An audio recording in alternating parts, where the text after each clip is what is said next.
Salve amigos da Campex Esportes, estamos começando o programa Respeite Minha História em parceria com MH Produções e Casa de Taipa Esportes. E hoje o convidado é um parceiro especial, Aldrin Robson. É isso aí. A bola tá com você, parceiro. Vambora. Seja bem-vindo. Aldrin, nesse programa Respeite Minha História a gente começa com 3 blocos. Nesse primeiro bloco a gente quer saber da sua origem, né? Da sua história desde a sua infância. Eu sei que você é de Itabaiana, né? Sou de Itabaiana, assim. A raiz começou lá, né? Fiquei lá até os 5 primeiros anos de vida. E com 5 anos de idade já vim para Aracaju, aqui construí, aqui criei. Aqui, sou praticamente aracajuano mesmo. Mas seus pais são de Itabaiana? Meus pais são de Itabaiana. E você na infância chegou a estudar lá ainda? Cheguei a estudar lá no Colégio Dom Bosco, conhecido como Colégio das Freiras. Grande Colégio Dom Bosco. Foi lá que você conheceu o futebol ou já não? Não. Você veio conhecer o futebol aqui? O meu primeiro contato com o esporte não foi o futebol, foi o karatê, em 1986. Certo. Foi aí que eu fui tendo contato com os esportes. Você é de que ano? Eu sou de 78. 78. Então aí você teve contato com o karatê? Com o karatê. Que hoje, inclusive, você é faixa preta. Sou faixa preta karatê. Até hoje. Dá Do estilo aulas? Shorihyo. Não atuo dando aula no karatê, né? Trabalho com. Mas assim, sempre estou praticando. Nesse período de pandemia eu vi no Instagram alguns katás. Isso, fazendo isso. alguns katás. É. Me lembrou da minha época de karatê lá no início. Eu não passei da faixa branca. Isso. Mas fiz aí uns katazinhos na época da. É bom, muito bom. Depois fui pro judô. Aí no judô eu já cheguei até a laranja, né? Depois aí fui pro kickbox, mas o meu esporte sempre foi futebol. E aí o futebol entrou na sua vida como? Então, o futebol, ele entrou na minha vida ali no Adolfo Hollenberg, numa escolinha chamada Garotos Unidos, né? Eu comecei Isso nos lá. idos de 90? Isso 90, 91, por aí. Aí eu fiquei no Garotos Unidos, joguei na escolinha também do Marcílio, que hoje trabalha no Confiança, conhecido como Aracaju. Joguei lá no Aracaju, mas do Garotos Unidos teve a turma da idade um pouquinho mais avançada que seguiu para o Sergipe. Eu também fui um dos escolhidos. Aí cheguei lá no Sergipe, categoria de base, de 95 para frente. Aí joguei lá de 95 a 99. Sergipe nessa época era um clube forte, né? Tava muita tradição. Ganhando os campeonatos sergipanos. Foi aqueles anos do Hexa, né? Do Hexa, exatamente. Ali eu fazia parte da categoria de base do Sergipe. Você chegou a chegar ao profissional? Não, eu tive a oportunidade de treinar como profissional, mas infelizmente na minha época era muito difícil se conseguir, né? Tem um fator tamanho sempre também. Zagueiro? Sempre na área ali do meio para trás. Joguei de lateral, joguei de volante, mas sempre jogando mais de zagueiro. Certo. E a sua ligação com o Itabaiana? Você é torcedor do Itabaiana, né? Isso, sou A sua ligação é de berço? É dos seus pais? É, de meu pai. Meu pai, ele tinha comércio lá em Itabaiana, ele tinha bala em Itabaiana. Então, assim, sempre quando terminava os jogos do Itabaiana, os próprios jogadores mesmo desciam lá pro bar dele, era natural da época, os jogadores iam pro bar, tomar uma e tal, depois da vitória então. E aí veio gostar pelo Itabaiana, como eu sou torcedor do Itabaiana até hoje. E você frequentava muito ali o Zé Queiroz? O presidente Médici. O presidente Médici e também o Olímpico Zé Queiroz, né? A Vila Olímpica. A Vila Olímpica, que hoje é o shopping, né? Hoje é o Shopping Prêmio, exatamente. Cheguei também algumas vezes ali na Vila Olímpica de Itabaiana. Bacana. E você também tem uma ligação com outro clube, que é o glorioso Clube de Regatas Vasco da Gama. Vasco da Gama. Como é que você surgiu o Vasco na sua vida? Na verdade, já é de família, mas o que mais me fez vascaíno foi no ano de 88, né? O torcedor vascaíno ele lembra bem, quando o Cocada, que é irmão do saudoso Miller, Miller, né? Fez aquele gol já nos descontos, já em cima do Flamengo. E ali veio aquela paixão, logo em seguida veio o título brasileiro em 89. Sorato, né? Com Sorato. Tive a oportunidade de ver o Vasco campeão da Libertadores, campeão brasileiro. Não estamos atravessando uma boa fase. Mas quem é vascaíno, de coração como eu sou, jamais abandona o time. Aldrin, eu sei que você construiu a sua vida profissional na atividade física. Na atividade física. De educação física. Hoje você tem aí um trabalho voltado também para essa preparação física, não só da galera, digamos assim, um pouco mais velhinha, né? A galera quer cuidar do condicionamento, mas também você tem um trabalho para o pessoal mais jovem, né? Mais jovem, Assim, a minha história mesmo, trabalhando com atividade física, ela começou no karatê, antes mesmo de fazer o curso de educação física. Eu já trabalhava em escola, eu peguei faixa preta em 94, Então, assim, por ser faixa preta, eu já poderia estar dando aula, já dava aula normalmente. Mas eu sentia que faltava um algo mais. Foi quando eu tomei a decisão de cursar Educação Física, né? E onde eu já estou há quase 13 anos trabalhando com Educação Física. O lance do futebol, o treinamento com o futebol, que a gente chama hoje de Functional Soccer, são atividades que a gente vai elaborando junto com a bola, veio depois da pandemia, um momento difícil. Foi, na verdade, um refúgio. Foi um refúgio. Uma situação para se adequar, inclusive financeiramente. Né? Financeiramente. A gente sabe que no período da pandemia, profissões lá liberais, eu também sou um, inclusive, tivemos muita dificuldade, né, nesse contexto aí para poder continuar nossas atividades. E o pessoal da Educação Física ficou naquele ato ali das atividades não essenciais, digamos assim, né, e ficou sem poder. Exatamente. Até porque é o seguinte, a própria pessoa que estava no isolamento, né, ela tinha outros gastos, digamos assim. Quando você vai, por exemplo, eu tenho que fazer uns cortes no orçamento. O primeiro corte que você vai fazer é na academia. Você vai cortar a academia. Infelizmente, muita gente ainda olha o lado da atividade física. Eu creio que essa pandemia tem um lado positivo dela de se enxergar, porque as pessoas precisam valorizar mais a atividade física. É um investimento que você faz à sua saúde. Então, a atividade física é vista como uma coisa supérflua. A coisa apertou, tira a atividade física. E o ano passado, a gente passou, os profissionais da educação física passaram 6 meses, foram muito difíceis, né? Eu tive até problema de saúde, eu tinha dificuldade para dormir. Foi aí que surgiu a ideia de chamar 2 amigos, começar um treininho na praia, um treininho funcional, juntar uma bolinha, e sair, um amigo foi chamando, um foi chamando o outro. Quando pensou que não, a gente formou uma turma e hoje, graças a Deus, eu estou trabalhando com isso aí, tá uma visibilidade muito boa, muita gente procurando. A gente faz um trabalho muito bom, graças a Deus. Massa. Aldrin, para quem não sabe, também é árbitro, né? Sou árbitro. E como surgiu essa paixão na sua vida, ser árbitro? Dá para dizer que você é apaixonado por ser árbitro? Ou você é árbitro por uma circunstância ou por uma vocação, uma vontade? Por ser professor de educação física e trabalhar sempre com jogos, né? Organizava um campeonatozinho, organizava um torneio envolvendo, trabalhei também em presídios como professor. Então sempre que eu organizava um torneio, quem era o árbitro? O professor. Daí foi criando uma paixão pela arbitragem. Eu fiz o curso de Fut 7, realizado na época pela Graco Champions League, um excelente campeonato que tinha na época. E aí começou essa paixão. Amigo Neto, né? Nosso amigo Neto, mandar um abraço lá para ele. E aí começou essa paixão pela arbitragem e assim, sempre eu estou atuando em alguns campeonatos aí, né? Na arbitragem aí, gosto muito de apitar. Para mim é um hobby bacana. Não é melhor do que jogar Não, ou você prefere jogar? Eu prefiro jogar. Se tiver de optar, eu prefiro jogar. Enquanto as pernas aguentarem, eu vou estar jogando. Beleza, vai-se embora não. Esse foi o primeiro bloco. A gente conheceu um pouco da história de Aldrin Robson, um pouco da origem dele, mas no segundo bloco tem mais. Já a gente volta.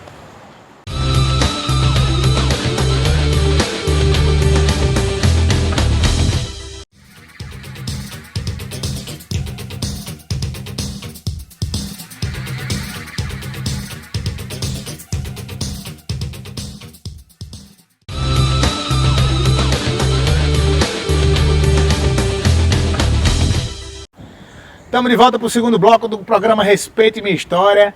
Estamos com o convidado Aldrin Robson e agora, nesse segundo bloco, como prometido, a gente vai falar da atualidade. Então, Aldrin, você é zagueiro, né? Isso. Você se considera ali um cara, um xerifão ali. Isso. Na zaga. Você hoje está jogando quantas competições de futebol amador, né? Quantas competições você está jogando hoje? Hoje eu jogo 3 competições, Certo. né? 2 no Fut 7, que a gente conhece como Campeão Society, tal, que é a FF Libertadores, Certo. e a Copa do Mundo, Certo. e o Campeonato Sergipano dos Quarentões, onde eu jogo por 2 equipes. No Campeonato dos Quarentões, eles são 2 ligas, tem a Liga do Interior e a Liga da Capital. Pela Liga do Interior eu jogo pelo Grêmio São Cristóvense, que é o atual campeão.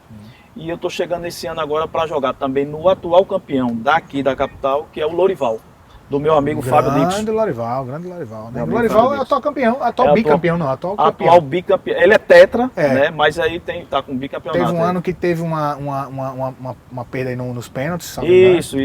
E depois, mas esse campeonato quarentão é um campeonato muito interessante. Muito bom. Né? Não, as pessoas assim não têm muita visibilidade, digamos assim, para os mais jovens. Né? Isso. Então a gente vê, por exemplo, a AFF, que é composta também por muitos atletas jovens, né, eles não se interessam muito por esses campeonatos mais master, digamos assim, mas um dia vocês vão chegar lá, né? Claro. E esse campeonato quarentão é um campeonato bastante interessante, tem o quarentão, tem o cinquentão também. Tem um cinquentão.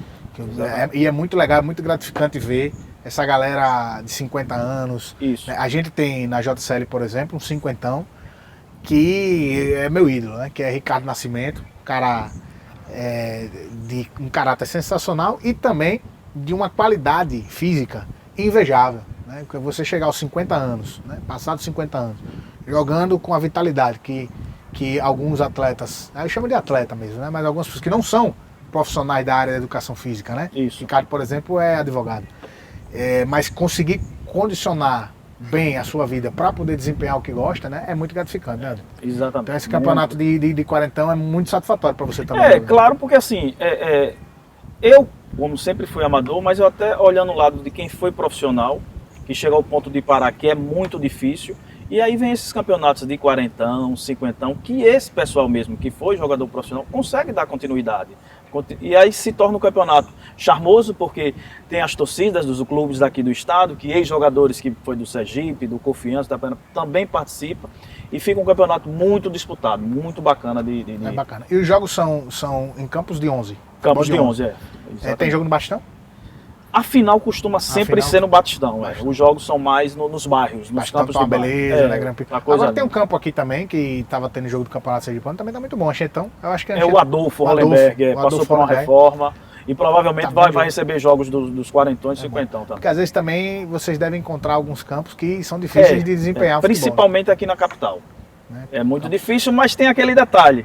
O time da casa, ele não abre mão de jogar nesse campo ruim, porque é ali que dificulta para um time que tem mais qualidade. Que tem mais qualidade. Que a gente vê até no profissional, né? Perfeito, tranquilo. Agora falando dessas competições amadoras, né, a FF Libertadores mais especificamente, e a Copa do Mundo, tem quanto tempo você está na Copa do Mundo? A Copa do Mundo, ela tem 2 anos, Sim. né? Ela está na segunda temporada e eu participei na primeira temporada, a gente chegou até a semifinal. E agora eu estou fazendo parte da equipe do México, somos líder do campeonato e já estamos classificados para a fase mata-mata. Como é que funciona a sistemática da Copa do Mundo? Elas são 11 equipes, né? Sempre uma equipe folga em cada rodada. Dessas 11 equipes, 8 passa. E aí vem o sistema de mata-mata até se conhecer o campeão. Sendo que no primeiro turno são jogos de ida e volta. Certo. Na primeira temporada você estava em que clube? Eu estava na Argentina.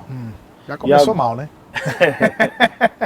Mas eu me identifico muito com a Argentina. Eu gosto gosto da raça argentina. Eu gosto. Catimba. Tal. Perdemos uma semifinal na disputa de shootout, né?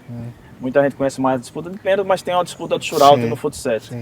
E agora eu tô com a seleção do México aí e a gente. E na seleção da Argentina você acabou ficando em terceiro? Não tem a disputa de terceiro lugar, certo. Mas se fosse por uma somatória, a gente ficaria em terceiro. Normalmente, algumas competições fazem o seguinte: quando não tem disputa de terceiro, o campeão puxa, né? O campeão puxa, exatamente. Se eu perdi pro time da semifinal e esse time que eu perdi for campeão, eu sou o terceiro. E foi o que aconteceu, a gente perdeu para o campeão. Aí pode se considerar medalha de bronze, né? Digamos assim. E a FF Libertadores, que eu sei que é uma grande paixão sua. Eu sei que você utiliza boa parte das suas redes sociais, eu acompanho muito o Aldrin Robson nas redes sociais. Ele tem um trabalho muito legal, como já falei aqui, de educação física, né?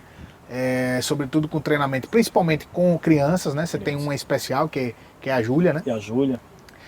Mas também eu sei que você dedica grande parte das suas redes sociais, grande parte do seu tempo, né, com a FF Libertadores, que é uma competição que está aí no seu coração. E você começou, já tem um tempinho até, né? Você entrou quando? Já, eu participei, eu entrei na segunda edição como suplente, inclusive no seu time. No meu time, lá no Olímpia. No Olímpia. Aí ali eu entrei como suplente, aí na terceira edição aí eu já segui. Na terceira edição você entrou no River. Eu estava de suplente ainda, foi quando eu entrei no lugar do jogador Glauber, que tinha lesionado o joelho, e joguei a temporada toda. Jogou a temporada toda. Depois eu fui pro Penharol, aí eu já como cativo. Certo. Como cativo fui no Penharol, onde perdemos a semifinal. Mas eu vou lhe fazer uma pergunta seguinte. A sua grande passagem, você considera que o seu grande momento, ou o momento mais feliz, assim, foi naquela Chapecoense? Não. De acesso? Assim, individualmente sim, porque E acho que você fez o gol até. Eu fiz o gol na semifinal e foi o gol que deu o acesso para a Série A. Então, individualmente, sim. Agora, coletivamente, a equipe que mais marcou para mim foi a equipe do Colo-Colo, onde eu fui campeão logo em seguida, depois da Chapecoense, a gente ganhou o primeiro título lá com o Colo-Colo. E aquela equipe ali foi... O Colo-Colo, aquele Colo-Colo começava com uma pessoa sensacional, né? O goleiro. O goleiro Paulinho. Paulinho, um dos melhores goleiros que top 5, já passaram ali pela FS, sem dúvida alguma. E era um time muito forte. Era um time muito forte. O nosso time, ele era um conjunto, não tinha um artilheiro em si, né? Era um time que teve a melhor defesa do campeonato. E quando eu falo a melhor defesa, não são os zagueiros, é o conjunto. Isso. Todo mundo era marca. O pote 1 desse time? O pote 1 era Fofão. Fofão. Aí tem a polêmica do pote 2, que é o Galino, mas era um jogador que ninguém conhecia ainda na competição, estava entrando e casou muito bem com o Fofão. Eu costumo dizer muito isso. Quando você coloca, eu fui da comissão, né? Quando você coloca um pote 2, que muitos consideram pote 1, mas ele tá no pote 2, numa circunstância, é até aceitável. Claro, né? Claro. Difícil é você colocar, por exemplo, ele no pote 4, no pote 5, mas você bota no pote 2. O problema ali, na verdade, o problema para os outros times, né? Foi que ele encaixou com o pote 1. Porque muitas vezes o cara é pote 1, tá no pote 2, mas ele não se encaixa com o pote 1. E o time, às vezes você tem um pote 1 muito bom, um pote 2 muito bom, mas o time não encaixa porque os dois não conseguem dar liga. E a gente sabe que num campeonato como esse, o pote 1 e o pote 2 são os que carregam o piano. Né? A gente sabe que tem o pote 3 e o pote 4, você é pote 4, né? Pote 4. Pote 4 é um pote que tem sua responsabilidade, mas o pote 1 e o pote 2 é que tem que carregar o piano. É o time que são os jogadores que carregam. Nesse ano o Colo-Colo foi o campeão. Foi o campeão. Foi quando houve a mudança de campo. E já vou pegar esse gancho da mudança de campo para lhe perguntar. Você prefere jogar no campo grande ou no campo pequeno? Lá no antigo FF? Qual a sua sistemática de jogo melhor para você? Eu gosto mais do campo grande, até porque eu vim do futebol de campo, né? Eu gosto mais do campo grande. Agora, tirando o fator campo, o fator onde se juntam os amigos, quando podia, claro, aquela aglomeração da resenha bacana, lá no campo menor... O menor era mais aconchegante. Era mais aconchegante, era todo mundo pertinho. Você tinha uma situação mais familiar. Mais familiar. Do que agora. Inclusive, no de agora, eu percebo muito assim, tem muita gente que vai, joga e vai embora. Isso. Coisa que não acontecia, não pelo período da pandemia, não, mas desde que mudou pro grande. Exatamente. O pequeno, era muito raro o cara jogar e ir embora. Jogava e ficava todo mundo ali. E também não era muita gente como é hoje. Né? Você tem hoje uma competição. Mas me conta sua história na FF, você é bicampeão? Na FF eu tenho 2 títulos na Série A. Certo. E um título na Série B. Certo. Lembrando também que a FF tem a função como técnico agora, né? Sim. E como técnico, eu fui campeão com uma equipe excelente, também que marcou, que foi a equipe do Cobreloa. E na última temporada eu fui vice-campeão com a equipe do Vélez, né? Nós perdemos na final de 1-0 para a equipe do Barcelona. Beleza, essa temporada agora você tá em qual? Essa temporada agora eu tô no Boca. Tá no Boca, camisa pesada. Camisa pesada. Acho que é o único clube que nunca caiu, né? No Boca como técnico, perdão, a correção. Agora, atuando... Você tá na segunda divisão. Eu tô na Série B, eu tô no Milionários. Milionários, né? O time tá bom? Tá bom, gostei porque assim, eu sempre gostei de time forte defensivamente. Porque em campeonatos assim, sempre chega, quando você tem uma defesa sólida. Né? Então, eu gostei do sorteio, meu time ficou muito bom. Dá pra enfrentar o Sport Cristal, que é um time forte também, né? Time forte, dá pra enfrentar. Tá bom, então dá pra chegar, Sobe 2, né? Sobe 2, vamos. Até 3 pode subir, até 3, né? Vamos ver como é que vai. Como é que fica aí. Gente, esse foi o segundo bloco, a gente conheceu um pouquinho aí de Aldrin nessas competições, tanto na FF Libertadores como no Copa do Mundo e também nesse legal campeonato de quarentão, que é sempre bom a gente ressaltar esse campeonato de quarentão, que está jogando por 2 equipes, né? Isso. E aí, como é que funciona essas 2 equipes se não se encontram? Não, porque são campeonatos diferentes. O campeonato do interior é um e o campeonato do Aracaju é outro. Às vezes acontece de a mesma equipe jogar no mesmo dia, Entendi. Né? Aí choca, aí né? tem que optar. Aí fica... Aí às vezes eu dou preferência a uma, dou preferência É titular nos 2? Às vezes não, às vezes sim. Então, aí joga não quer titular, né? Não quer, mas eu vou depois. Vou depois, chego depois, né? Então tá certo. Galera, esse foi o segundo bloco com o Aldrin Robson, mas não sai daí não, que no terceiro bloco aí sim é polêmica. Terceiro bloco a gente vai fazer umas perguntinhas aqui para o Aldrin, vamos ver se ele vai sair do muro.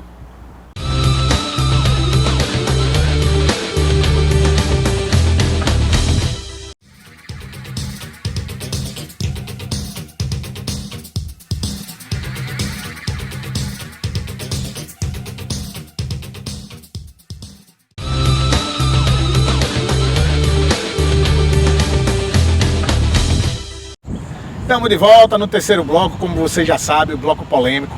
É o bloco onde nosso convidado Aldrin vai responder o que dá na telha sobre algum nome que eu venha a falar aqui pra ele, tá certo? Então assim, obviamente que você não é obrigado, né, a tecer comentários sobre quem quer que seja, né? A gente fala o nome, você diz, eu não tenho nada pra falar sobre essa pessoa, a gente passa, não tem problema nenhum. Certo. Mas antes de falar de nomes, né, queria perguntar pra você o seguinte, qual foi, você lembra assim, qual foi o pior jogador? E eu chamo assim de pote 1, porque pote 1 é aquele pote que é o pote excepcional, é o cara que tem que resolver. Qual foi o pior pote 1 que você já jogou? O pior pote 1 que eu já joguei. Seja na FF, na Copa do Mundo? Eu vou falar da FF. Ele não foi o melhor porque ele veio do momento que ele estava lesionado, veio do problema no joelho. Aí eu posso dizer assim, não é o... naquele momento ele foi o pote 1 do River, que jogou comigo, né? O Emílio, eu até conversei com ele na época, ele não seria pote 1, ele até concordava. Então assim, é porque Ele fica não rendeu o esperado. né? Fica Um pouco forte dizer assim que ele foi o pior, mas não foi o verdadeiro pote 1 de todos que eu já joguei. Que poderia contribuir com o time. Que poderia Não contribuir. contribuir. Porque assim, eu dei sorte de jogar sempre com pote 1 craque. Mas qual foi o pote 1, ainda que craque, se teve, né, algum pote 1, que você não conseguiu ter afinidade em campo? Assim, que você, pô, esse cara é bom pra caramba, mas eu não consigo, não encaixou. Né? Foi só o Emílio mesmo, teve algum? Foi só o Emílio, eu dei sorte, eu dei sorte com os outros pote 1. Apesar assim, teve campeonato... Esse último agora, que foi o do River, você tava no River? Foi o Emílio, né? Foi o Emílio. Foi o Emílio. E também o River tava também. O River também não tava ajudando. A gente tava com Deixa claro, assim, ele não é porque... É o pior que ele não tava no momento bom, clinicamente. Então assim, ele não rendeu a bola. Mas que eu sei que ele joga. Tem algum pote 1 que você já Não, todos os pote 1 que eu joguei, eu dei sorte, porque é um sorteio, eu dei sorte de jogar. E qual é o pote 1 que você gostaria de jogar e nunca jogou? Tem alguém na sua mente assim, pô, aquele cara, eu quero jogar com ele um dia? Pote 1 que eu gostaria de jogar e nunca joguei. Fábio Valadares. O meu pote 1 do Sport Cristal. Pra mim hoje é aquele cara que eu vou fazer o seguinte: pode deixar que a casinha aqui a gente segura e resolva na frente. É o pote 1 que hoje eu queria jogar, era o Fábio Valadares. Fazedor de gol aí. Gosto dele. Beleza. E goleiro?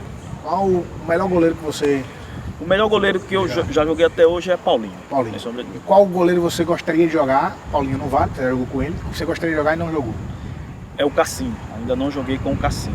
Já jogou com o Marcão? Já joguei com o Marcão, do Once Caldas, que a gente foi campeão daqui da polêmica. Você acha o Cassim melhor que o Marcão? Aliás, Paulinho melhor que o Marcão? Você falou que o melhor goleiro que você atuou foi Paulinho. Mas você já jogou com o Marcão? Já joguei com o Marcão. Então você acha Paulinho melhor que o Marcão? No momento, sim. Eu acho Paulinho mais completo do que Marcão. Não é que Marcão seja um goleiro... claro. Né? E outra, você ser pior do que Paulinho não é demérito nenhum. Não é demérito nenhum. Né? Mas eu costumo considerar assim, nós temos 4 top goleiros na FF. Né? Que é difícil você... Que é o Marcão, que é o Paulinho, que é o Cassim e que é o Saruí. Na minha opinião. Para mim, esses 4 aí, eles mantêm a média aí. A FF tem aí mais... você pergunta, qual da sua preferência? O Paulinho. Eu sempre deixei claro que Paulinho... Perfeito, tranquilo. Agora vamos para nomes. Né? Certo. Então eu queria que você me dissesse tem assim, o que vem à mente quando a gente fala dessa figura, que é uma figura folclórica, né, diga-se de passagem, que é o nosso glorioso Júnior Joias Teves. Júnior Joias de Teves. Júnior Joias, a gente criou uma afinidade bacana, gosto demais de Júnior Joias. É um cara que me convidou para o campeonato dele, um cara que me recebeu muito bem. É um cara que fui convidado para o time dele para ser técnico e através da nossa parceria ele conseguiu colocar a sua primeira estrela na FF Libertadores. Teves é um cara que eu tiro o chapéu para ele. Sensacional. E aí, falando em tirar chapéu, a gente lembra também do nosso glorioso Gustavo. O nome dele é Gustavo. Mas o apelido é Sopa. O que você tem para falar do nosso glorioso? Outra figura folclórica, né? Da FF. O que você tem para falar de Sopa? Rapaz, Sopa é polêmico, né? Você também Sopa é muito polêmico. Sopa... Já teve alguns entreveiros aí. Já teve, mas assim, ele sempre manteve o respeito. Já teve uns probleminha dentro de campo, fora de campo. mas hoje a gente mantém um respeito. Eu sinto que ele... E sinto que, assim, por mais que ele venha discutir ou gerar uma confusão, mas no fundo, ele tem um carinho por mim. É um cara bacana. Mas também. você acha que... Eu vou lhe fazer uma pergunta, assim, que é uma pergunta bem pontual, assim. Você acha que Sopa, nessa figura que ele promove, Certo. e nesse sentido, você acha que é um personagem mesmo? Ou você acha que ele é autêntico naquilo ali? Ou quando ele está na competição, ele veste uma carapuça, ele entra num personagem e acaba fazendo as ações que ele faz? Não, acho que é dele mesmo e, para lhe falar a verdade, isso atrapalha. Né? Atrapalha ele e a equipe dele também. Apesar que ele sempre gera uma polêmica no meio da equipe dele. Então eu acho assim, no sentido que é uma coisa que vem dele mesmo e que, na minha opinião, não é uma boa. Precisa ser mais parceiro, mais equipe. Não tive a oportunidade de jogar com ele, mas preciso mais equipe. Então você acha mais ou menos assim que ele queima o companheiro? Ele malha o companheiro para uma determinada situação? Se a equipe estiver mal, ele não malha o companheiro, ele malha a equipe toda. A equipe toda. Isso acaba prejudicando. Acaba prejudicando. Outra figura, falando em confusão, né? Teve várias confusões, mas foi uma confusão assim, como é que a gente pode dizer, bastante emblemática, né? Porque gerou grandes situações, que é com um cara que também não mediu esforços para evitar a briga, né? Ele não fez por onde evitar a briga, ele partiu também para a situação que você já sabe quem é, nosso querido Igor Borges. Igor Borges. Queria saber de você, o que você pensa com relação a Igor, o que aconteceu ali naquele momento? Né? Então, rapaz, Igor Borges foi um jogo que, na época eu jogava no Once Caldas, ele no Boca Juniors, e aí, durante toda a partida, ele começou a me provocar, né? Falando coisa. Mas assim, só um detalhe, porque os dois são jogadores de defesa. Isso. Né? Eu sou um cara que fico mais. E ele gosta de avançar muito. Avançar, então a gente sempre se encontrava. Se encontrava nesses avanços, escanteio e tal. E sempre houve uma provocação por parte dele no início do jogo. Mas aí houve um lance de falta, que aí eu falei umas coisas a ele também que eu não vou falar aqui. Claro. Né? Eu falei umas coisas fortes também. Tá na súmula. Tá na súmula. Foi forte o que eu falei, me arrependo do que eu falei. Ele também falou, só falamos de pessoas diferentes, mas que não deve falar nem de uma e nem de outra. Mas assim, Igor Borges é um cara muito maduro. E o que é que a FF proporcionou a gente? Na temporada seguinte, eu e ele no mesmo time. No mesmo time. E aí, resultado, deu tempo de refazer as pazes. E a gente foi campeão. Fez as amizades e foi campeão. E hoje a gente já foi treinar comigo. Aí eu emendo para lhe fazer uma pergunta. Falando em desestabilizar o adversário, certo. Eu queria fazer uma pergunta no seguinte sentido. Você acha que vale tudo para ganhar um jogo? Tipo, falar palavras ofensivas, discriminatórias para um adversário na tentativa de desestabilizá-lo? Você acha que isso faz parte do ambiente que a gente joga? Então, eu vou falar um pouco de minha pessoa em relação a isso. Eu sempre fui um cara que provoquei. Eu sempre fui um cara que xinguei. Às vezes passei até do limite. Né? Eu nunca... para situação de jogo, eu agi assim várias vezes por estar perdendo. Cabeça quente, raiva. E aí falei até demais. O apito acaba, quando o árbitro acaba... Acabou também. Morre ali e tal. Já, claro, quando mais jovem, às vezes você leva a situação para fora de campo, às vezes acontece. E às vezes o ofendido não acaba por ali, né? Não acaba por ali. Ele não entende que faz parte do jogo. Você fica diferente com a pessoa depois de um tempo e tal. Mas como é um campeonato que é de sorteio, às vezes você se bate no mesmo time, né? Aí vai acontecendo da pessoa criar amizade e tal. Mas eu, assim, no contexto geral, não sou de acordo. Depende, assim, a maneira que você vai provocar. O provocar faz parte do jogo. É a malandragem do jogo. Entendi. Se o cara vai comer a pilha, é o jogo. Agora, pra gente encerrar. Certo.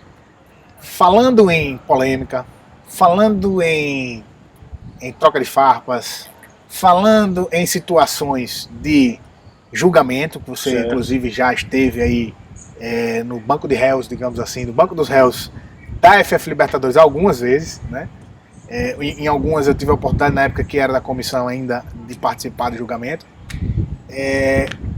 Não posso deixar de perguntar a você do grande entreveiro, porque esse grande intervento, na verdade, não chegou nem a ser, talvez, maior do que eu digo, Certo. mas é porque foi com o dono do brinquedo, Isso. né? Foi com o dono da bola. Né? Então, a sua polêmica com o Glendson realmente ganhou grandes repercussões, inclusive fake news, inclusive, né, desses me disses, pronto, agora o Aldrin tá expulso da FF, agora o Aldrin não joga mais FF nunca mais, exatamente porque resolveu mexer com o dono do brinquedo. Conta um pouquinho dessa história aí. Rapaz, era um jogo que eu estava voltando da punição, inclusive do problema que eu tive com o Igor Borges, eu estava voltando nesse jogo. Um jogo que eu me preparei bastante, inclusive fiz até um gol olímpico nesse jogo, em cima de um grande goleiro, que era Cassim. Só que eu percebi que o dono do brinquedinho, ele me provocava durante todo o jogo. Né? O time dele estava ganhando. Aí no segundo tempo a gente empatou, com esse gol que eu fiz. E faltando 2 minutos, né, numa jogada de ataque deles, eu aí fui e o provoquei. Passei a mão lá nas partes posterior dele, e aí eu acabei o provocando, aí ele se virou para mim, ele não interpretou aquilo ali como uma resenha, e eu já falei para ele já várias vezes que eu levei na resenha aquilo ali, mas possa ser que assim, como foi uma coisa um pouco forte, ele aí entendeu por outro lado, ainda me agrediu lá, e aí depois, meu irmão, a história foi fora do campeonato. Tive um momento que eu me senti, ele não me queria mais no campeonato dele, mas eu senti também que ao mesmo tempo a turma da FF, em sua maioria, gosta muito de mim, foi lá, lutou para que eu permanecesse no campeonato. Como eu permaneci no campeonato, isso nos aproximou, né? E hoje, não que eu precise chegar para ele e dizer, eu já agradeci. Eu agradeço muito por estar presente no campeonato dele, porque no momento difícil, desse da pandemia, no momento que a gente está passando, foi de lá que eu consegui os maiores clientes. Então possa ser que se eu não tivesse lá ainda, poderia... mas foi uma situação que pode ter certeza que não vai acontecer mais. E com relação a essa questão de Gagá, uma pergunta que não quer calar é a seguinte: faria de novo? Na FF não, mas em outro campeonato pode ter certeza que sim. Esse é o Madrid Robson, parceiro. Beleza. Meu irmão, Valeu, muito meu irmão. obrigado pela parceria, pela participação. Devolva a bola que é nossa. Valeu, parceiro. E você já sabe, né? Programa Respeito Minha História no canal Campex Esportes no YouTube às 18 horas e às 19, claro, no canal Casa de Taipa Esportes. Fique ligado, valeu, forte abraço.